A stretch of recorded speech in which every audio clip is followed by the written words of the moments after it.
আকাশবাণী আগরতলা। স্থানীয় সংবাদ পড়ছে চন্দন লেখাপাল। এখনকার বিশেষ বিশেষ খবর হল, সুপ্রিম কোর্টের বিচারপতি সূর্যকান্ত জেলা বিচার ব্যবস্থার কাঠামোকে শক্তিশালী করার প্রয়োজনীয়তার উপর গুরুত্ব আরোপ করেছেন। মুখ্যমন্ত্রী অধ্যাপক ড মানিক সাহা বলেছেন, যুবারাই হচ্ছে দেশ ও রাজ্যের প্রধান শক্তি। প্রধানমন্ত্রী নরেন্দ্র মোদী দুদিনের ভুটান সফর শেষে আজ বিকেলে দিল্লি ফিরে এসেছেন। টিসিএ পরিচালিত মহিলাদের আমন্ত্রণমূলক ঘরোয়া টি-20 ক্রিকেট প্রতিযোগিতার ফাইনাল ম্যাচ আগামীকাল অনুষ্ঠিত হবে। এবারে আসছে বিস্তারিত সংবাদে। সুপ্রিম কোর্টের বিচারপতি সূর্যকান্ত জেলা বিচার ব্যবস্থার কাঠামোকে শক্তিশালী করার প্রয়োজনীয়তার উপর গুরুত্ব আরোপ করেছেন। আজ ত্রিপুরা জুডিশিয়াল একাডেমি ও ত্রিপুরা হাইকোর্টের উদ্যোগে নরসিংগড়স্থিত ত্রিপুরা জুডিশিয়াল একাডেমির অডিটোরিয়ামে 10ম বার্ষিক জুডিশিয়াল কনক্লেভের উদ্বোধন করে তিনি বলেন, আদালতে দীর্ঘদিন মামলা অমীমাংসিত থাকলে বিচার ব্যবস্থার ভূমিকা প্রশ্নের সম্মুখীন হয়। কোন বিচারপতি বা আদালতের প্রচেষ্টা ও দায়িত্ব হচ্ছে মামলা দ্রুত নিষ্পত্তি করা। সেজন্য আদালতের পক্ষ থেকে প্রয়োজনীয় পদক্ষেপ নেওয়া জরুরি। তেমনি আলোচনার মাধ্যমে মামলা নিষ্পত্তির ব্যবস্থার উপরও তিনি গুরুত্ব আরোপ করেন। সেজন্য জুডিশিয়াল অফিসারদের প্রশিক্ষণ ও সচেতনতামূলক কর্মসূচিতে অংশগ্রহণের প্রয়োজন রয়েছে বলে উল্লেখ করেন তিনি বলেন, মামলা নিষ্পত্তি তথা ন্যায় প্রদানের ক্ষেত্রে ত্রিপুরা পিছিয়ে নেই। অনুষ্ঠানে বক্তব্য রাখতে গিয়ে ত্রিপুরা হাইকোর্টের প্রধান বিচারপতি অপরেশ কুমার সিং বলেন, রাজ্যে বকেয়া মামলার সংখ্যা কমাতে উদ্যোগ নেওয়া হয়েছে। গত জানুয়ারি মাসে রাজ্যে সিবিআই বিশেষ আদালত গঠন করা হয়েছে। তিনি বলেন, ত্রিপুরা হাইকোর্ট এখন জোর কদমে কাজ করছে এবং দ্রুত মামলা নিষ্পত্তি করছে। 2023 সালের 1 জানুয়ারি অমীমাংসিত মামলার সংখ্যা ছিল 1600।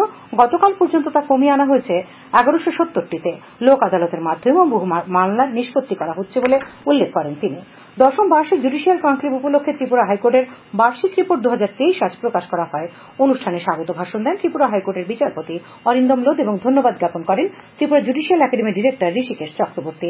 তাছাড়াও বক্তব্য রাখেন ত্রিপুরা হাইকোর্ট বার অ্যাসোসিয়েশনের সভাপতি পুরুষোত্তম রায় বর্মন, ত্রিপুরা বার কাউন্সিলের চেয়ারম্যান রতন দত্ত এবং অ্যাডভোকেট জেনারেল সিদ্ধার্থ শঙ্কর দে প্রমুখ। সুপ্রিম কোর্টের বিচারপতি সূর্যকান্ত আজ ভার্চুয়ালভাবে কমলপুর মহকুমা আদালতের নতুন বাড়ির উদ্বোধন করেন, ফলক উন্মোচন করেন। জেলা ও দায়রা বিচারপতি গৌতম সরকার। এই ভবনটি নির্মাণে ব্যয় হয়েছে 16,41,30,000 টাকারও বেশি। মুখ্যমন্ত্রী অধ্যাপক ড মানিক সাহা বলেছেন, যুবারাই হচ্ছে দেশ ও রাজ্যের প্রধান শক্তি। তারা শক্তিশালী হলে দেশ ও রাজ্য শক্তিশালী হবে। আজ প্যারাডাইস চৌমুহনীতে ভারতীয় জনতা যুব মোর্চার উদ্যোগে আয়োজিত সমাবেশে তিনি একথা বলেন। মুখ্যমন্ত্রী ছাড়াও সমাবেশে উপস্থিত ছিলেন বিজেপি রাজ্য সভাপতি রাজীব ভট্টাচার্য, পশ্চিম ত্রিপুরা আসনের প্রার্থী বিপ্লব কুমার দেব, রামনগর উপনির্বাচনের প্রার্থী তথা পুর মেয়র দীপক মজুমদার, যুব মোর্চার সভাপতি সুশান্ত দেব সহ অন্যান্য কার্যকর্তারা। সমাবেশের আগে একটি র্যালি রবীন্দ্র শতবার্ষিকী ভবনের সামনে থেকে শুরু হয়ে প্যারাডাইস চৌমুহনীতে গিয়ে শেষ হয়। র্যালিতে মুখ্যমন্ত্রী অধ্যাপক ড মানিক সাহা সহ অন্যান্য বিশিষ্টজনেরা যোগ দেন। বিরোধী দলনেতা জিতেন্দ্র চৌধুরী আজ সাব্রুম সফর করেছেন। তিনি সাব্রুম বিধানসভার বটতলা, বরখলা, বেতাগা, রতনমণি, চালিতাছড়ি এবং মনু বিধানসভার কালাঢাকা এলাকায় নির্বাচনী প্রচারে অংশ নেন। ভারতীয় জনতা পার্টির পক্ষ থেকে রামনগর বিধানসভার উপনির্বাচন পরিচালনার জন্য নির্বাচন পরিচালন দল গঠন করা হয়েছে। 13 জনের এই কমিটিতে আহ্বায়ক হয়েছেন পরিবহন মন্ত্রী সুশান্ত চৌধুরী। সহ আহ্বায়ক হিসেবে রয়েছেন অভিজিৎ মল্লিক, অভিজিৎ দেব, তুষারকান্তি ভট্টাচার্য, সমর রায়, অমল চৌধুরী, সন্তোষ সাহা, ডেভিড দেববর্মা, পৃথ্বীরাজ দেববর্মা, শোভারানী দেববর্মা, ভাস্বতী দেববর্মা, জসিমউদ্দিন এবং অভিষেক দত্ত। আসন্ন লোকসভা নির্বাচনের ভোট গ্রহণ পর্ব সুষ্ঠুভাবে পরিচালনা করার লক্ষ্যে গোমতী জেলার রাজর্ষি কলাক্ষেত্রে ভোটকর্মীদের একদিনের প্রশিক্ষণ শিবির আজ অনুষ্ঠিত হয়। এই প্রশিক্ষণ শিবিরে পশ্চিম ত্রিপুরা ও পূর্ব ত্রিপুরা লোকসভা আসনে গোমতী জেলার 7টি বিধানসভা কেন্দ্রের প্রিসাইডিং অফিসার সহ মোট 1800 ভোটকর্মী উপস্থিত ছিলেন।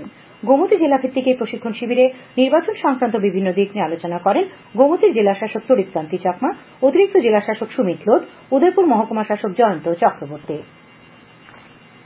আজ বিশ্ব আবহাওয়া দিবস। আবহাওয়ার গুরুত্ব মনে করিয়ে দিতে প্রতি বছর এই দিনটি পালন করা হয়। আবহাওয়া সম্পর্কে মানুষকে সচেতন করে তুলতে রাষ্ট্রসংঘের এই পদক্ষেপ।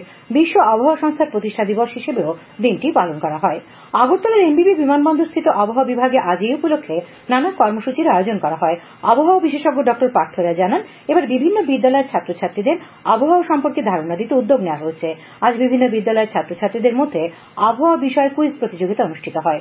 ড রায় বলেন, প্রাকৃতিক দুর্যোগ সম্পর্কে আগাম খবর দিতে আগরতলা আবহাওয়া বিভাগের অনেক প্রযুক্তিগত উন্নতি ঘটানো হয়েছে। এর জন্য রেডারের সংখ্যা বাড়ানো হয়েছে বলেও তিনি জানান। খবর প্রচারিত হচ্ছে আকাশবাণীর আগরতলা কেন্দ্র থেকে। প্রধানমন্ত্রী নরেন্দ্র মোদী দুদিনের ভুটান সফর শেষে আজ বিকেলে দিল্লি ফিরেছেন।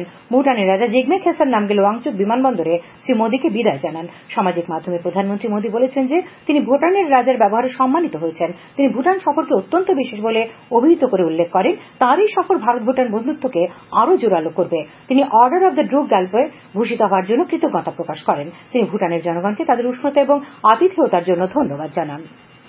বিহারে কংগ্রেসের বরিষ্ঠ নেতা এবং লোকসভার প্রাক্তন অধ্যক্ষ মীরা কুমার আজ ঘোষণা করেছেন যে তিনি এবার লোকসভা নির্বাচনে প্রতিদ্বন্দ্বিতা করবেন না। 5 বারের সাংসদ শ্রীমতী কুমার সামাজিক মাধ্যমে তার এই সিদ্ধান্তের কথা জানিয়েছেন। লোকসভা নির্বাচনের প্রস্তুতি হিসেবে আজ বিলোনিয়ায় সিপিআইএম কার্যালয়ে ইন্ডিয়া জোটের বৈঠক অনুষ্ঠিত হয়। বৈঠকে উপস্থিত ছিলেন 2 বিধায়ক দীপঙ্কর সেন, অশোক মিত্র, সিপিআইএম দক্ষিণ জেলা সম্পাদক বাসুদেব মজুমদার, কংগ্রেস দলের বিলোনিয়া জেলা সভাপতি মৃদুল পাটারি, সিপিআইএমএল এর রাজ্য কমিটির সদস্য মানিক পাল এবং সিপিআই নেতা বিকাশ দে, প্রাক্তন বিধায়ক সুদান দাস, সিপিআইএম বিলোনিয়া মহকুমা সম্পাদক তাপস দত্ত প্রমুখ। বাসুদেব মজুমদার ও মৃদুল পাটারিকে যুগ্ম আহ্বায়ক করে গঠিত হয় ইন্ডিয়া জোটের দক্ষিণ ত্রিপুরা জেলা কমিটি। আসন্ন লোকসভা নির্বাচনকে সামনে রেখে পূর্ব ত্রিপুরা সংসদীয় আসনে ইন্ডিয়া জোট সমর্থিত সিপিআইএম প্রার্থী রাজেন্দ্র রিয়াং এর সমর্থনে কংগ্রেস ও সিপিআইএম এর যৌথ উদ্যোগে আজ এক মিছিল কৈলাসহরের বিভিন্ন পথ পরিক্রমা করে। পরে স্থানীয় পুরাতন মোটর স্ট্যান্ড প্রাঙ্গণে জমায়েতে বক্তব্য রাখেন সিপিআইএম কৈলাসহর মহকুমা সম্পাদক বিশ্বরূপ গোস্বামী এবং জেলা কংগ্রেস সভাপতি মোহাম্মদ বদরুজ্জামান প্রমুখ। আজ ইন্ডিয়া জোটের সোনামুড়া মহকুমা কোঅর্ডিনেশন কমিটি গঠন করা হয়েছে। 13 সদস্যের কমিটিতে যুগ্ম আহ্বায়ক হিসেবে রয়েছেন সিপিআইএম নেতা রতন সাহা এবং কংগ্রেস নেতা দীপক চক্রবর্তী। আজ কোঅর্ডিনেশন কমিটির পক্ষ থেকে এক সাংবাদিক সম্মেলনে নেতৃবৃন্দ লোকসভা নির্বাচনে তাদের সম্ভাব্য প্রচারসূচি বিস্তারিতভাবে উল্লেখ করেন। আসন্ন লোকসভা নির্বাচনে পশ্চিম ত্রিপুরা আসনের প্রার্থী বিপ্লব কুমার দেব এবং রামনগর বিধানসভায় উপনির্বাচনের প্রার্থী দীপক মজুমদারের সমর্থনে আজ রামনগর বিধানসভার অন্তর্গত বিভিন্ন এলাকায় পদযাত্রার মাধ্যমে ভোট প্রচার করা হয়। উপস্থিত ছিলেন মুখ্যমন্ত্রী অধ্যাপক ড মানিক সাহা, রামনগর উপনির্বাচনের প্রার্থী দীপক মজুমদার, বিজেপি নেত্রী পাপিয়া দত্ত সহ অন্যান্য কার্যকর্তারা। আগরতলায় আজ ছাত্র যুব ভবনে বামপন্থী 4টি ছাত্র যুব সংগঠন মিলিতভাবে স্বাধীনতা সংগ্রামী বিপ্লবী ভগৎ সিং, সুখদেব রাজগুরুর 94তম শহীদ দিবস পালন করে। এই উপলক্ষে আয়োজিত অনুষ্ঠানে শহীদ বেদিতে মাল্যদান, শহীদদের প্রতিকৃতিতে পুষ্পার্ঘ্য নিবেদন এবং 1 মিনিট নীরবতা পালন করা হয়। উপস্থিত ছিলেন ডিওয়াইএফআই রাজ্য সভাপতি পলাশ ভৌমিক, সম্পাদক নবারুণ দেব, টিওয়াইএফ রাজ্য সভাপতি কৌশিক রায় দেববর্মা, এসএফআই রাজ্য সম্পাদক সন্দীপন দেব সহ সংগঠনের অন্যান্য নেতৃবৃন্দ। দিনটির তাৎপর্য নিয়ে আলোচনা করেন সংগঠনের রাজ্য সভাপতি। আজ দক্ষিণ জেলার বিলোনিয়াতেও বামপন্থী ছাত্র যুব সংগঠনের উদ্যোগে বিপ্লবী ভগৎ সিং, সুখদেব এবং রাজগুরুকে শ্রদ্ধার সঙ্গে স্মরণ করা হয়। 3 বিপ্লবীর প্রতিকৃতিতে ফুলমালায় শ্রদ্ধা জ্ঞাপন করেন বিধায়ক দীপঙ্কর সেন এবং বামফ্রন্টের ছাত্র যুব নেতৃবৃন্দ। রাজ্যভিত্তিক Bharat scouts and guides, rovers ও রেঞ্জার্স সমাগম আজ থেকে কৈলাসহরের রামকৃষ্ণ শিক্ষা প্রতিষ্ঠানে শুরু হয়েছে, চলবে আগামী 26শে মার্চ পর্যন্ত। আজ বিকেলে পতাকা উত্তোলনের মধ্য দিয়ে 4 দিনব্যাপী রাজ্যভিত্তিক সমাগম শুরু হয়েছে। কৈলাসহরের রাজ্যস্তরীয় সমাগম কার্যক্রমে দেশ গঠনে, নেশার বিরুদ্ধে, নিয়মানুবর্তিতা বিষয়ে, শৃঙ্খলাবোধ ইত্যাদি নানা বিষয়ে প্রশিক্ষণ তথা ক্লাস নেওয়া হবে। সব মিলিয়ে রাজ্যের বিভিন্ন জায়গা থেকে মোট 160 জন যুবক যুবতী এতে অংশ নিয়েছেন।